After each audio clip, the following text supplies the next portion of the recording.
gaan nu even kijken naar het begin van het gesprek tussen Volodymyr Zelensky van Oekraïne en president Donald Trump van de VS.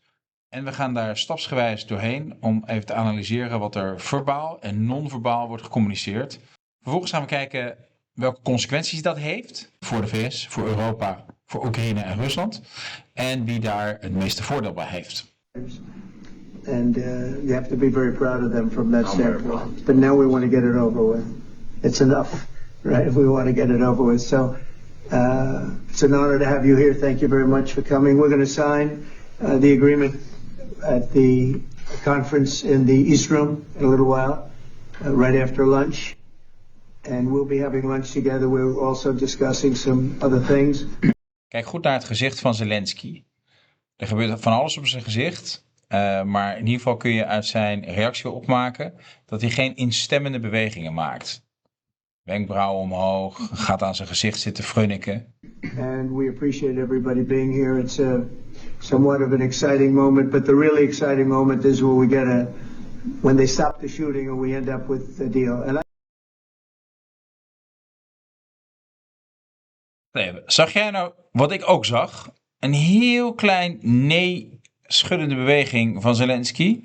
En verder allemaal bewegingen in zijn gezicht. Naar beneden kijken en een beetje ongeïnteresseerd. Geen oogcontact maken. Zag jij dat ook? I think we're fairly close to getting that. And an honor to have you. And please, I'd like to say something. No, thank you so much, Mr. President. Thank you for the invitation. And really I hope that this first document will be first step to real security guarantees for Ukraine, our people, our children. I really count on it. And of course we count that America will not stop support. Really, for us, it's very important to support and to continue it. I want to discuss it with details further during our conversation, and of course, the infrastructure or security guarantees. Because for today, I understand what Europe is ready to do, and of course, I want to discuss with you what United States will be ready to do. And I really count on your strong position to stop Putin. And you said that enough with the war. I think that is very important, Bill, to say these words to Putin at the very beginning of war, because he is a killer and terrorist. But I hope that together we can stop him. But for us, it's very important to save our country, our values, our freedom, the democracy, and of course, no compromises with the killer about our territories, but it will be later. And of course, what I wanted, we spoke about it by phone with you about the drones production. We have very good drones production. I think the best one in the world for today because of the war.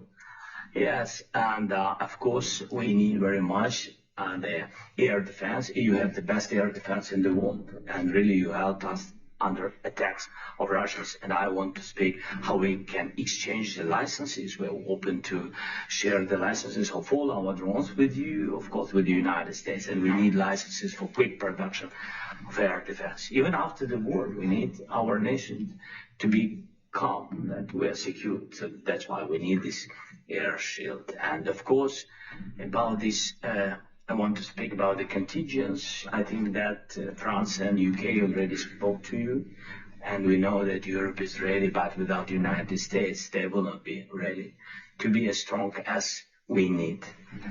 And the last point, last not least, about exchange, about our people and children. And you know that this crazy Russian, that they stolen 20,000 of children, Ukrainian children. They changed their names, they changed their families, relatives, and now they're in Russia. We want to bring them back, and really, it's a big dream, task, and goal for me, and our warriors. By the way, Mr. President, we released more than 4,000 warriors from Russian prison, but there are thousands more in the prison. I wanted to share with you some images, how it's just can I now? Yeah, please. 1 minute. Just you to understand in what circumstances, in what situation they are, and what the attitude of Russia to our prisons. That guys, just you before and after. And you see before and after, just you to understand. Now thousands of such guys, ladies and men, there, and that, so they don't eat, they beat them, and they, so they do a lot of, bad things. So out of, even during the war, there are rules. Everybody knows there are rules during the war. So these guys, they don't have any rules. You see that 50, 60 kilograms to them, and a lot of such things.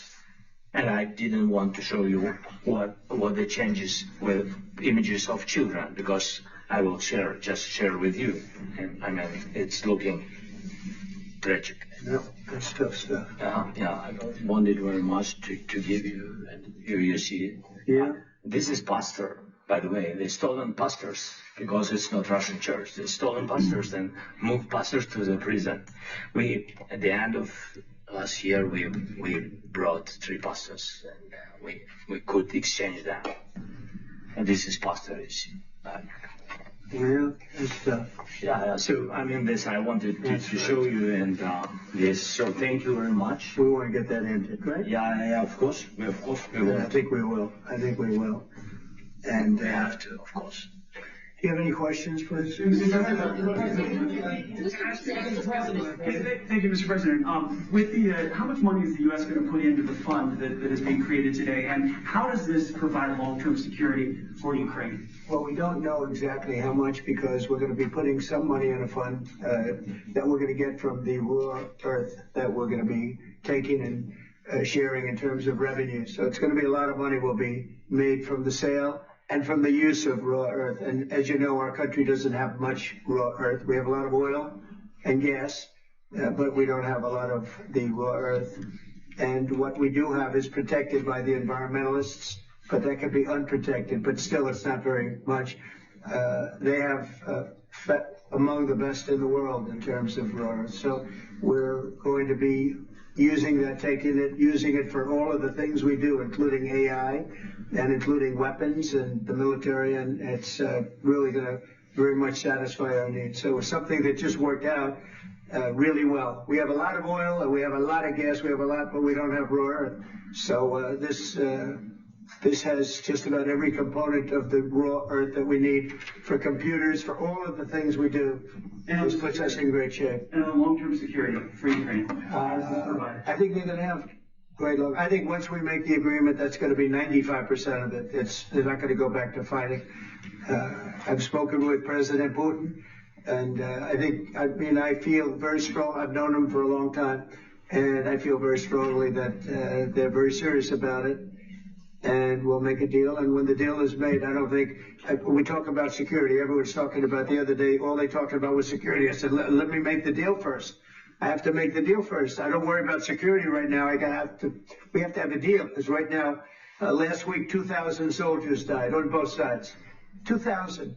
And they're losing 1,000, 2,000, 3,000 a week. So as we sit here and we talk, people are getting shot and dying on the battlefield. And, they're not American soldiers, but they're Russian soldiers and they're Ukrainian soldiers, and we want to be able to stop it. And we want to be able also to spend money on other things. We don't want to, this is a tremendous amount of money. And what the Biden administration did was terrible. They were giving money, but he had no security on the money. Europe, as you know, gave much less money, but they had security. It was in the form of a loan.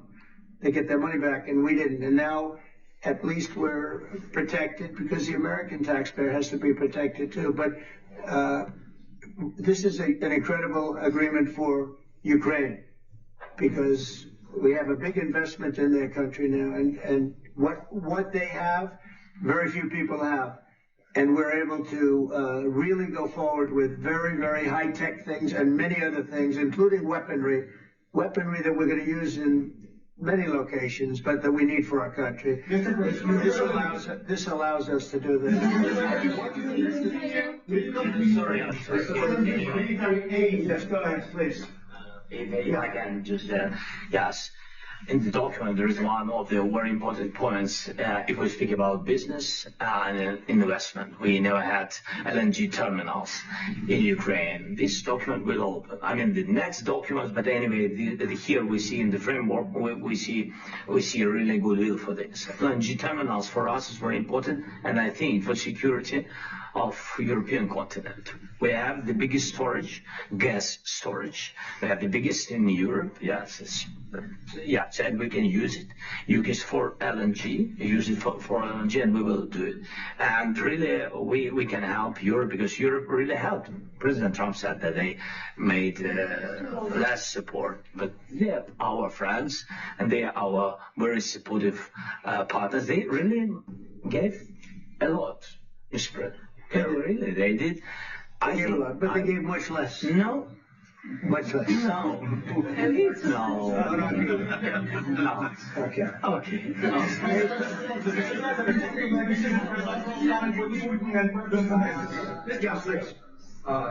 Mr. President Trump, you have repeatedly called the deal with Ukraine as a historical one. And as a president of the United States, you make historical decisions in other issues which affect America and other world. So, what place in the world history do you want to take? And do you associate yourself with any famous historical figures? Yeah, I'd say George Washington, Abraham Lincoln. I would say I'm far superior to George Washington and Abraham Lincoln. Now, you know I'm only kidding, right? Because when I say that, the fake news is going to go wild. They're going to say he considers himself to be better than Washington. But you never know. You never know. I don't compare myself to anybody. I'm here to do a job. We've had a great 35 days or whatever it might be, a month, a little more than a month. We've accomplished tremendous amounts. Not only this would be a very great achievement if we could get the war stopped and get them back to normalization. I think that's going to happen. We've had very good talks on both sides, as you know. But I think we've done a very good job, just generally. If you look at all of the things we've done in 30 days, they're saying there's never been a opening for a president. The first month, there's never been a first month like we've had. And this is one of the very important things. This, to me, is one of the most important things because we have tremendous debt taking place as we speak. And I don't want to have that. You know, think of the parents, whether they're in Russia or Ukraine, think of the parents of all these people being killed needlessly. They came to our territory. Should have never started. This would have, if I were president, this would have never started. Mr. President, will you continue sending military aid to Ukraine after the U.S. signs this agreement with Ukraine? Yeah, we're going to be continuing. President Zelensky, do you feel like the U.S. is on your side? That the President Trump is on your side at this moment? Right. What do you think? He wants to know, do you think that, sort of a stupid question. I guess we wouldn't be here if I wasn't. I think that the United States on our side from the very beginning of occupation, and I think that President Trump on our side, and of course, I'm sure that the United States President will not stop support. This is crucial for us. It's important for us. Yes. And Putin, the president, speaks about the people and the soldiers which are dying, but they came to our territory, they came to our land. They began this war, and they have to stop. And I think this is the question, really the most important question. Can President Trump, I hope yes, with some other allies, to stop Putin withdraw these enemies, our enemy, withdraw these troops from our land?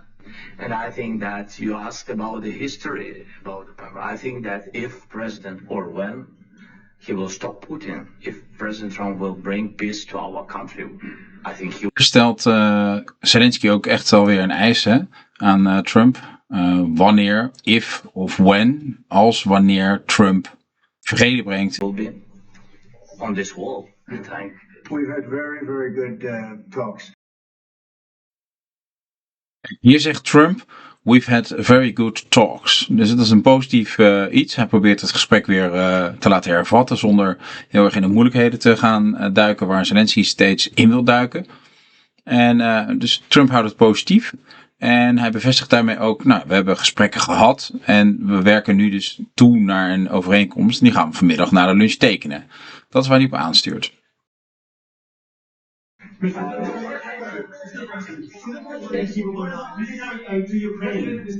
President Zelensky just said that there will be no compromises with Vladimir Putin. I just wanted to ask both of you. Firstly, are there compromises that you think the president? Zelensky haalt hier letterlijk zijn neus op als er gezegd wordt dat er compromissen moeten worden gesloten. Zelensky is going to have to make. President Zelensky, is there anything that you think you may be able to offer or bring to the table, for example, elections? Thank you. I think you're going to have to always make compromises. You can't do any deals without compromises. So certainly he's going to have to make some compromises, but hopefully they won't be as big as some people think you're going to have to make. That's all. That's all we can do. I'm here as an arbitrator, as a mediator to a certain extent between two parties that have been very hostile. To put it mildly, they've been very hostile. There's been a vicious war. There's been a vicious war. You know, it's a very level battlefield, and those bullets go out, and as I've said many times, we were talking about it with Pete, many times the only thing stopping those bullets is a human body. And in the case we're talking about, generally young human bodies are stopping a lot of bullets. It's dead level. That's why it's great farmland. It's great land. It's great farmland, but there's very little protection against the bullets that are being, and other things that are being shot. So all I can do is see if I can get everybody at the table and get an agreement. I think we're going to end up with an agreement. Otherwise, I wouldn't probably be even here today. Mr. President, I've got two questions for you. You think ultimately your legacy will be the peacemaker and not the president that led this country into another war and ended foreign wars? And I've got a question. I hope it will. I mean, I hope I'm going to be remembered as a peacemaker. This would be a great thing if we could do this. I'm doing this to save lives more than anything else. Second is to save a lot of money, but I consider that to be far less important. So I hope I'm going to, thank you, Brian, for that question. It was a nice question. I hope I'll be known and recognized as a peacemaker. This would be a great thing to solve. This is a very dangerous situation. You know, this could lead to a third world war. This was headed in the wrong direction. If this election were lost, if we didn't win this election, and we won it by a lot, that was a mandate. We won every swing state. We won the popular vote by millions and millions of votes. We won everything. The districts, if you look at the areas of red, take a look at a map. This was a big mandate, and this was one of the things I said, we're going to get this thing settled. If we didn't win, I think this could have very well ended up in a third world war, and that would not have been a good situation. What was your second question? My second question for President Zelensky. Why don't you wear a suit? Why don't you wear a suit? You're at the highest level in this country's office, and you refuse to wear a suit. Just want to see people. Do you own a suit? Yeah, problems. A lot of Americans have problems with you not respecting the dignity of this office. I will wear a costume after this war will finish. Okay. Yes, maybe something like yours. Yes. Maybe something better. I don't know. We will see. Maybe something cheaper than. Yeah. Thank you. Thank you, President Trump. You said yesterday that are you going to send more arms to Ukraine in case there's no peace? Yeah, we're going to have arms to Ukraine, yeah, sure. Hopefully I won't have to send very much because hopefully we're going to have it finished. We're looking forward to finishing this quickly. We're not looking forward to sending a lot of arms. We're looking forward to getting the war finished so we can do other things. We're looking forward to getting the war finished so we can do other things. Hier zie je weer. Trump zegt, we hopen dat we niet al te veel wapens hoeven sturen, omdat de oorlog hopelijk snel over is. En dan zie je dus weer die beweging op het gezicht van Zelensky. Eigenlijk afwijzend. Do other things, but we very much appreciate the agreement because we needed what they had, and we're treating, our country is now treated fairly. Biden didn't do that. He didn't know what the hell he was doing. This should have never happened. This should have never started. But, sure, the answer is yes, but hopefully we won't have to send much, because I'm looking forward to getting it done quickly, very quickly. Does that provide security guarantees, Mr. President? I don't want to talk about security yet, because I want to get the deal done. You fall into the same trap like everybody else. 1 billion times you say it over and over.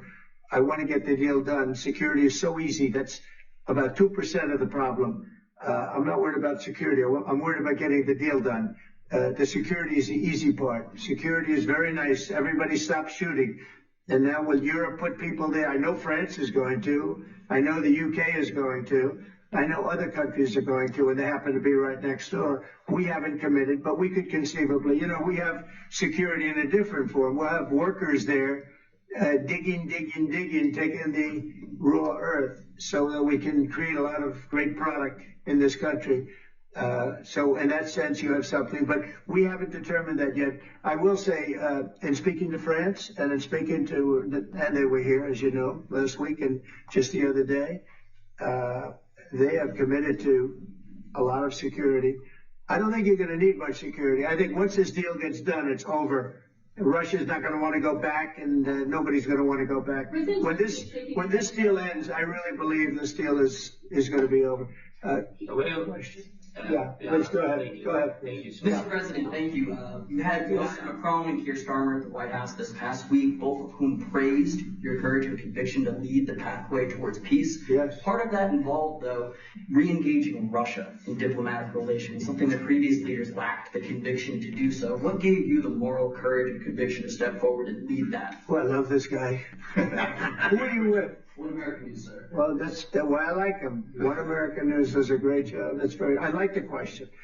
I think it's a very good question. It's a pathway to peace. It's a pathway to getting something solved. And I feel that as the head of this country, I have an obligation to do that. Plus, we're very much involved. We got involved.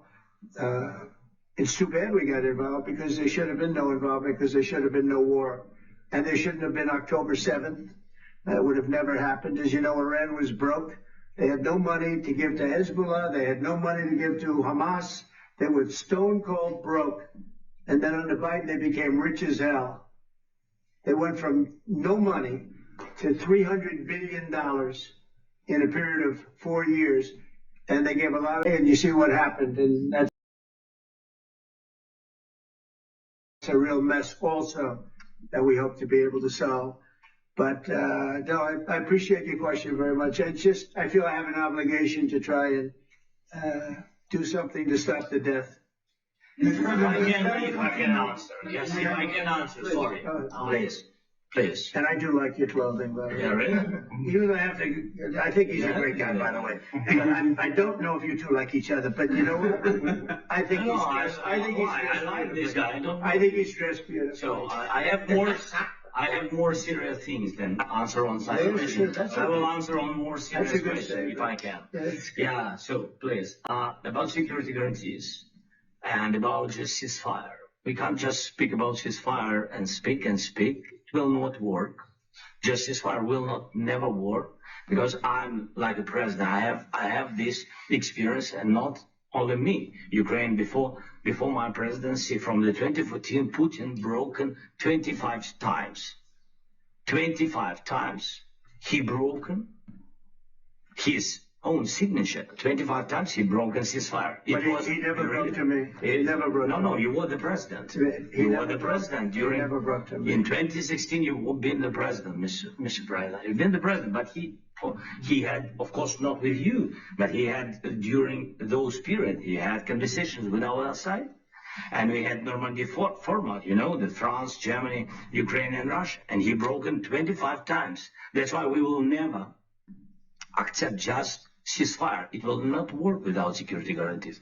Security guarantees, maybe President is right about this document and other, but this document is not enough. Strong army is enough, because his soldiers afraid, Putin's soldiers afraid of our soldiers when we're strong enough. If we are not strong enough, if we are empty, if our storage is empty, we can't defend our land. Today, He knows that we have, all the world knows that we have meeting, yes? Why he's using ballistic? Putin today using ballistic on our hospitals, schools, and it's ballistic.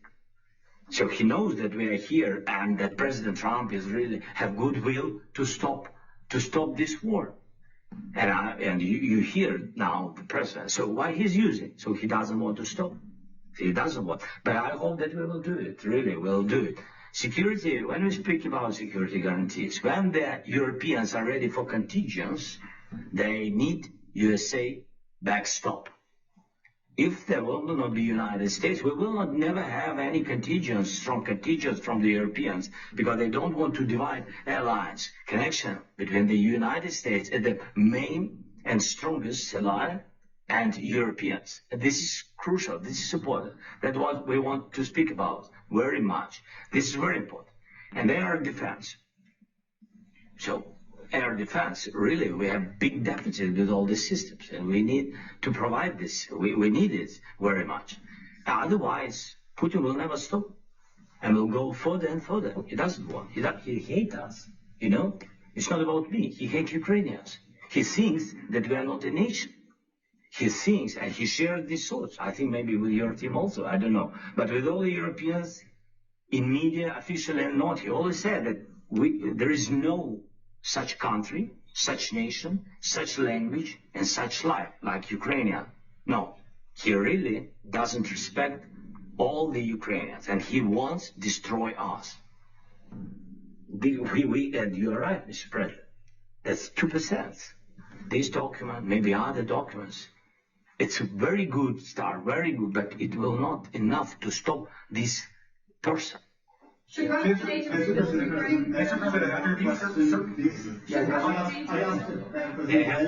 question? This is the rule of the war.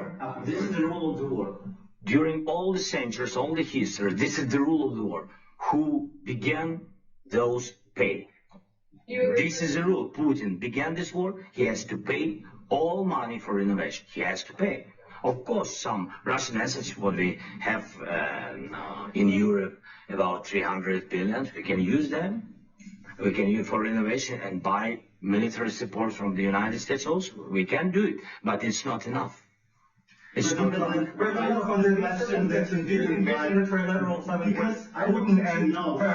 Wait 1 second. I asked this question that you didn't like because I wanted to know if you want to position yourself in the middle between Russia and Ukraine or on the Ukraine side. I'm in the middle. I want to solve this thing. I'm for both. I want to get it solved. And it's wonderful to speak badly about somebody else, but I want to get it solved. If we can solve it, great. If we can't solve it, they're going to have to fight it out, and who knows what's going to happen. But I want to see it get solved. I want to get it solved. If we can solve it, great. If we can't solve it, they're going to have to fight it out, and who knows what's going to happen.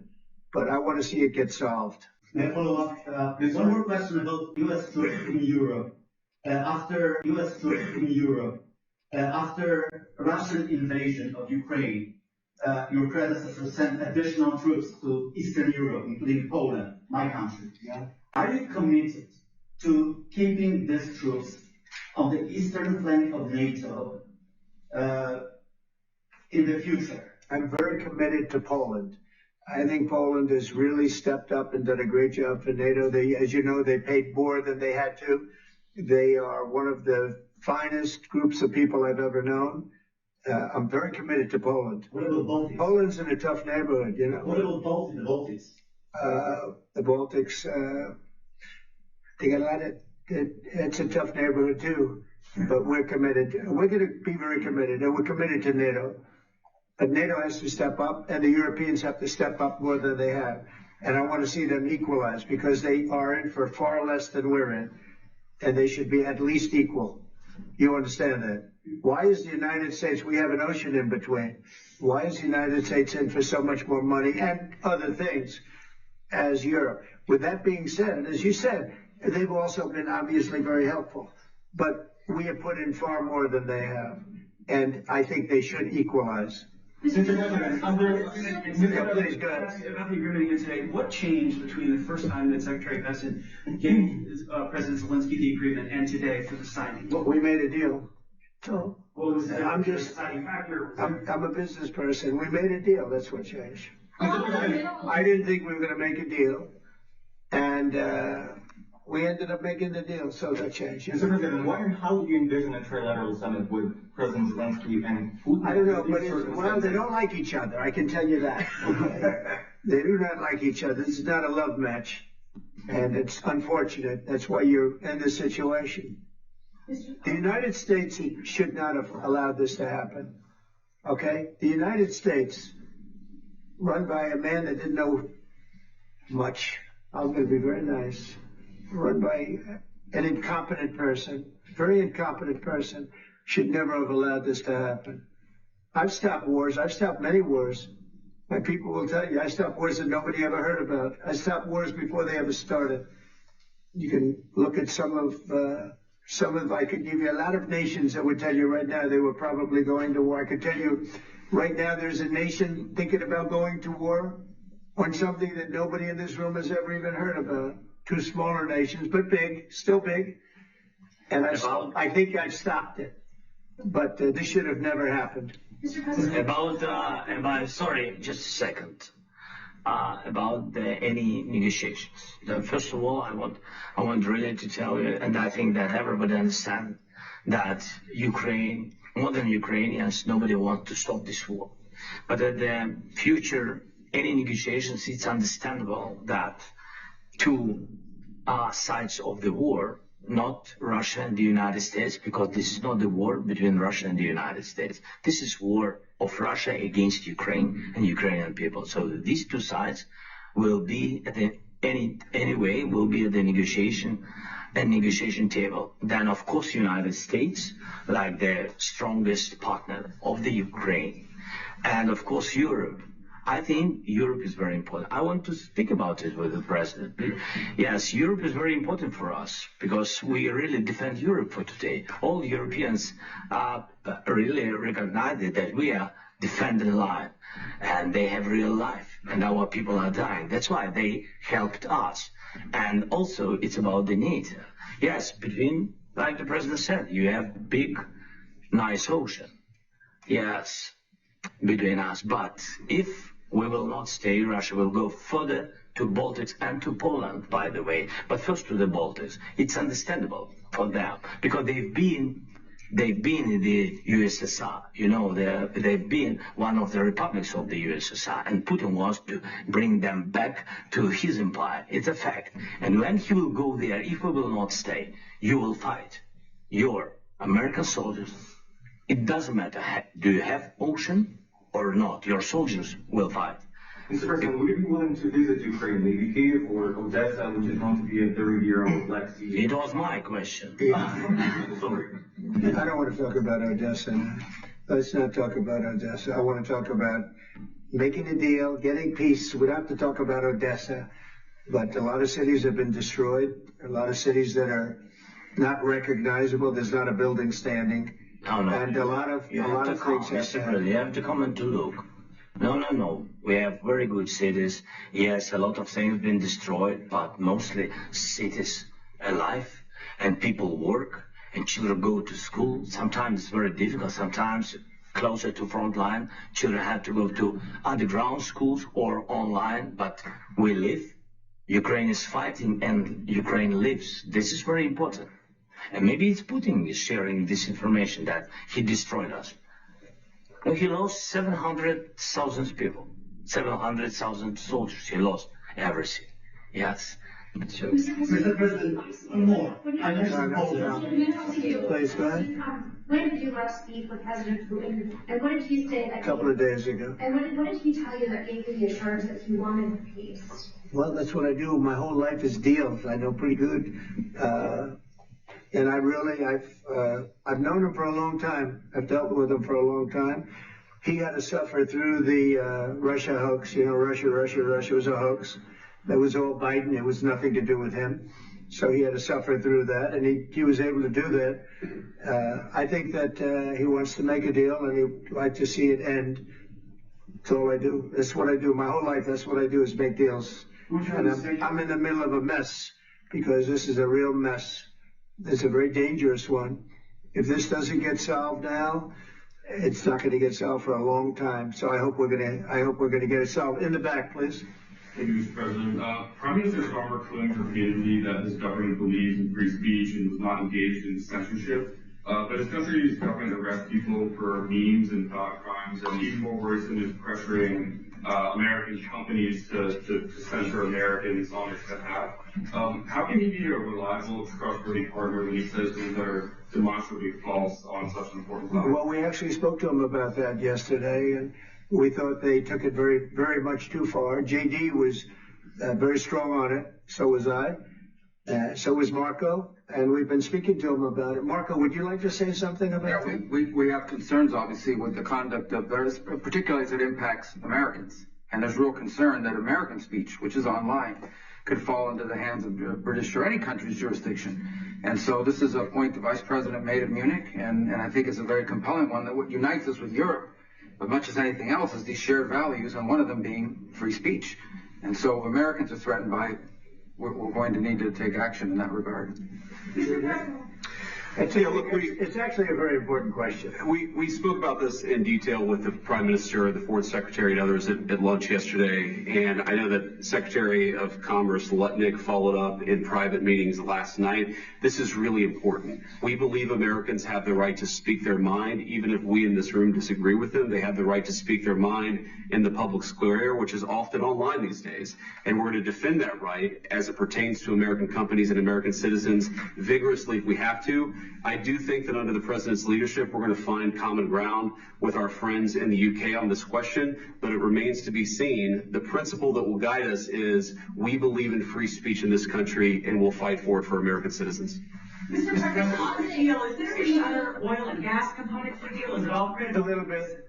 We'll see. on LNG? But we're not really looking for that so much. We got a lot. We have more than anybody in the world, by far. So no, we're not talking about it too much, but a little bit. I think it affects also, but for the most part, no. And sir, is there any agreement from Ukraine to purchase U.S. LNG as part of the deal, or is that on the table? No, we don't need that. Mr. President, I just wanted to ask you about, you just mentioned that you'd spoken to Vladimir Putin a couple of days ago. Just to be clear, that's a new call, not the one that you... I've spoken to him on numerous occasions. Okay, and how was the latest call? What did you discuss? How did it go? Are you serious with that question? I am. It went well. I think we're going to have a deal. On the minerals deal, Mr. President, some of those minerals are in the east of Ukraine, not far from the front lines and in areas that Russia has occupied. Will you direct President Putin to withdraw his forces from those areas if there's U.S. interest? Well, we'll take a look at the time. We have a lot of area. It's a very big area we're talking about, so we'll take a look. I'll study that and I'll see. And who would protect those minerals if they are U.S. interests? Would that be Ukrainian forces? They'll be protected. The agreement will protect them. The agreement, yeah, we're signing an agreement. What if Russia tries to invade or there's Russian aggression in those spots? I just told you I don't think that's going to happen. And if that were going to happen, I wouldn't make a deal. If I thought that was going to happen, I wouldn't make a deal. The agreement will protect them. The agreement, yeah, we're signing an agreement. What if Russia tries to invade or there's Russian aggression in those spots? I just told you I don't think that's going to happen. And if that were going to happen, I wouldn't make a deal. If I thought that was going to happen, I wouldn't make a deal. Some people wonder why. You know, they ought to focus on CNN on survival, not asking me these ridiculous questions. Focus on surviving, because CNN's got such low ratings. I don't think they're going to survive. Let's go. Let's go. Since I already mentioned Poland. Poland was under Russian control for decades after the Second World War. When I was a kid, I looked at the United States not only as a most powerful country, richest country in the world, the country that has great music, great movies, great muscle cars, but also as a force for good. And now I'm talking with my friends in Poland, and they are worried that you align yourself too much with Putin. What's your message for them? Well, if I didn't align myself with both of them, you'd never have a deal. You want me to say really terrible things about Putin and then say, hi Vladimir, how are we doing on the deal? It doesn't work that way. I'm not aligned with Putin. I'm not aligned with anybody. I'm aligned with the United States of America and for the good of the world. I'm aligned with the world. And I want to get this thing over with. You see the hatred he's got for Putin. It's very tough for me to make a deal with that kind of hate. He's got tremendous hatred. And I understand that, but I can tell you the other side isn't exactly in love with, him either. So it's not a question of alignment. I'm aligned with the world. I want to get the thing set. I'm aligned with Europe. I want to see if we can get this thing done. You want me to be tough? I could be tougher than any human being you've ever seen. I'd be so tough. But you're never going to get a deal that way. So that's the way it goes. All right, one more question. Hey, I would respond to this. So look, for 4 years in the United States of America, we had a president who stood up at press conferences and talked tough about Vladimir Putin, and then Putin invaded Ukraine and destroyed a significant chunk of the country. The path to peace and the path to prosperity is maybe engaging in diplomacy. We tried the pathway of Joe Biden of thumping our chest and pretending that the President of the United States' words mattered more than the President of the United States' actions. What makes America a good country is America engaging in diplomacy. That's what President Trump is doing. Can I ask you? Sure. Yeah? Yeah. Ja, nu gaat het dus echt mis. Zelensky gaat vol op het orgel. Die gaat Trump en Vance duidelijk de les lezen. Ook non-verbaal stelt zich vrij, toch wel agressief op. Pedant, speelt het baasje. En juist als hij tegen Vance ingaat, want hij vraagt of hij kan antwoorden. Maar goed, antwoorden op Vance, dan krijgt hij ja. En dan gaat hij eigenlijk feitelijk een monoloog afsteken met heel erg ongezouten zijn mening. Waarbij hij de VS en dus Trump en Vance echt bruskeert. Ja, daarna gaat het gewoon helemaal mis. Dat kun je heel duidelijk zien. Okay, so he occupied our parts, big parts of Ukraine, part of East and Crimea. So he occupied it on 2014.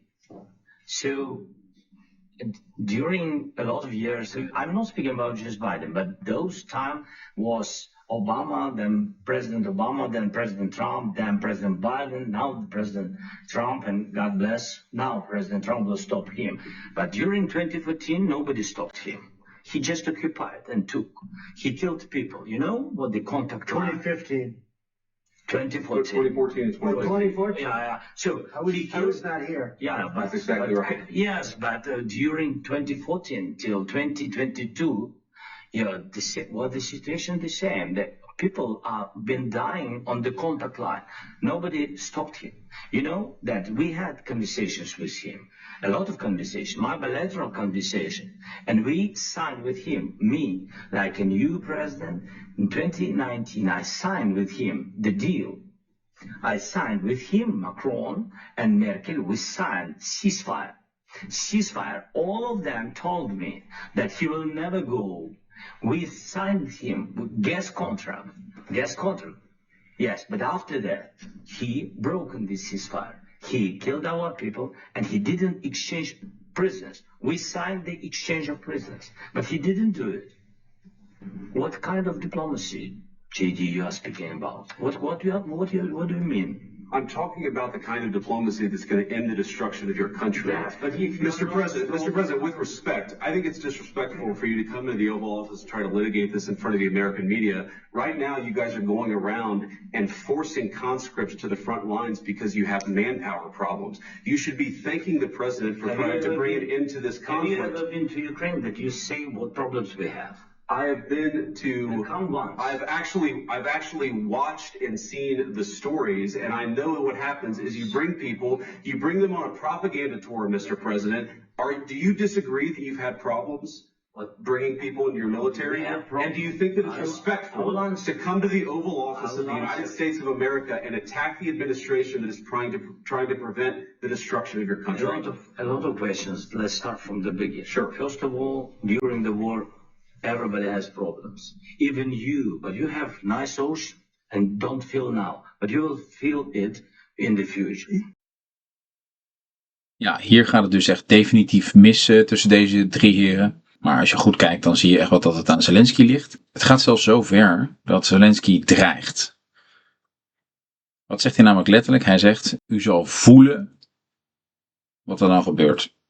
Nou, dat is toch wel heel bedreigend. En Trump reageert eigenlijk nog vrij mild door niet op die dreiging in te gaan, maar door meer in te gaan op, jij mag niet voorschrijven wat wij zullen gaan voelen. Nou, dat is op zich heel slim. En houdt het heel erg dicht bij zichzelf daardoor. Maar ook de non-verbale houding, zo vergeleken bij die van Trump en Vance, is assertief, to say the least. En hier gaat het dus echt mis. De kruik kan zo vaak te water gaan tot ze barst. Nou, dat is wat je hier ziet gebeuren, feitelijk. En in de meeste media zie je vanaf hier de weergave. Maar het is dus heel belangrijk om te zien wat er van tevoren gebeurt. En dan zie je dat dit bijna onvermijdelijk is. Dit is net als een klein kind die loopt te zeuren en te schreeuwen. En die krijgt wat hij wil, wat hij nodig heeft. Maar gewoon ontevreden en dan bazig zijn en de les lezen. Dat is wat hier gebeurt. Ja, en dat hij dan uiteindelijk de les wordt gelezen door Trump en Vance. Ja, ik vind het niet zo heel raar. Don't tell us what we're going to feel. We're trying to solve a problem. Don't tell us what we're going to feel. I'm not telling you. Because you're in no position to dictate that. Remember this. You're in no position to dictate what we're going to feel. We're going to feel very good. We're going to feel very good and very strong. You will feel influence. You're right now not in a very good position. You've allowed yourself to be in a very bad position, and he happens to be right about it. From the very beginning of the war. You're not in a good position. You don't have the cards right now. With us, you start having cards. Right now, you don't play cards. You're playing cards. You're gambling with the lives of millions of people. You're gambling with World War III. You're gambling with World War III. And what you're doing is very disrespectful to the country, this country. That's back to you. Far more than a lot of people said they should have. Have you said thank you once? This entire meeting? No, in this entire meeting have you said thank you? You went to Pennsylvania and campaigned for the opposition in October. Offer some words of appreciation for the United States of America and the president who's trying to save your country. Please, you think that if you will speak very loudly about the war, He's not speaking loudly. He's not speaking loudly. Your country's in big trouble. Wait a minute. No. You've done a lot of talking. Your country is in big trouble. I know. You're not winning. You're not winning this. You have a damn good chance of coming out okay because of us. Mr. President, we are staying in our country, staying strong from the very beginning of the war. We've been alone, and we are thankful. I said thanks you haven't in been this alone. cabinet. You haven't been alone. In this cabinet. We gave you, through this stupid president, $350 billion. We gave you military equipment, and your men are brave, but they had to use our military equipment. If you didn't have our military equipment, this war would have been over in 2 weeks. In 3 days, I heard it from Putin. In 3 days. This is something maybe new. less. In 2 weeks, of course, yes. It's going to be a very hard thing to do business like this. Just say thank you. I said a lot of times, except that there are disagreements, and let's go litigate those disagreements rather than trying to fight it out in the American media when you're wrong. We know that you're wrong. But you see, I think it's good for the American people to see what's going on. I think it's very important. That's why I kept this going so long. You have to be thankful. You don't have the cards. You're buried there. Your people are dying. You're running low on soldiers. Listen, you're running low on soldiers. It would be a damn good thing. Then you tell us, I don't want a ceasefire. I don't want a ceasefire. I want to go and I want this. Look. If you could get a ceasefire right now, I tell you, you take it so the bullets stop flying and your men stop getting killed. Of course, we want to stop the war. But you're saying you don't want a ceasefire? But I said to you, I want a ceasefire. with guarantees. Because you'll get a ceasefire faster than an agreement. Ask our people about ceasefire, what they think. That wasn't with me. That wasn't with me. That was with a guy named Biden who was not a smart person. That was with Obama. It was your president. Excuse me. That was with Obama, who gave you sheets, and I gave you javelins. Yes. I gave you the javelins to take out all those tanks. Obama gave you sheets. In fact, the statement is Obama gave sheets and Trump gave javelins. You got to be more thankful, because let me tell you, you don't have the cards. With us, you have the cards. But without us, you don't have any cards. One more question, Mr. Vice President. I'm sorry. It's going to be a tough deal to make because the attitudes have to change. What if Russia breaks ceasefire? What if Russia breaks peace talks? What do we do then? I understand that it's a heated conversation right now. What are you saying? She's asking, what if Russia breaks the ceasefire? Well, what if anything? What if a bomb drops on your head right now? Okay? What if they broke it? I don't know. They broke it with Biden because Biden, they didn't respect him. They didn't respect Obama. They respect me. Let me tell you, Putin went through a hell of a lot with me. He went through a phony witch hunt where they used him and Russia. You ever hear of that deal? That was a phony Hunter Biden, Joe Biden scam. Hillary Clinton, Shifty Adam Schiff. It was a Democrat scam. And he had to go through that. And he did go through it. We didn't end up in a war. And he went through it. He was accused of all that stuff. He had nothing to do with it. It came out of Hunter Biden's bathroom. It came out of Hunter Biden's bedroom. It was disgusting. And then they said, oh, the laptop from hell was made by Russia. The 51 agents. The whole thing was a scam. And he had to put up with that. He was being accused of all that stuff. All I can say is this. He might have broken deals with Obama and Bush, and he might have broken them with Biden. He did, maybe. Maybe he didn't. I don't know what happened. But he didn't break them with me. He wants to make a deal. I don't know if he can make a deal. The problem is, I've empowered you to be a tough guy. And I don't think you'd be a tough guy without the United States. I mean, your people are very brave. But you're either going to make a deal or we're out. And if we're out, you'll fight it out. I don't think it's going to be pretty, but you'll fight it out. But you don't have the cards. But once we sign that deal, you're in a much better position. But you're not acting at all thankful. And that's not a nice thing. I'll be honest, that's not a nice thing. All right, I think we've seen enough. What do you think? Huh? This is going to be great television, I will say that. We'll see what we can do about it. Thanks, sir. I know this is easy. I need the back of this. We'll see.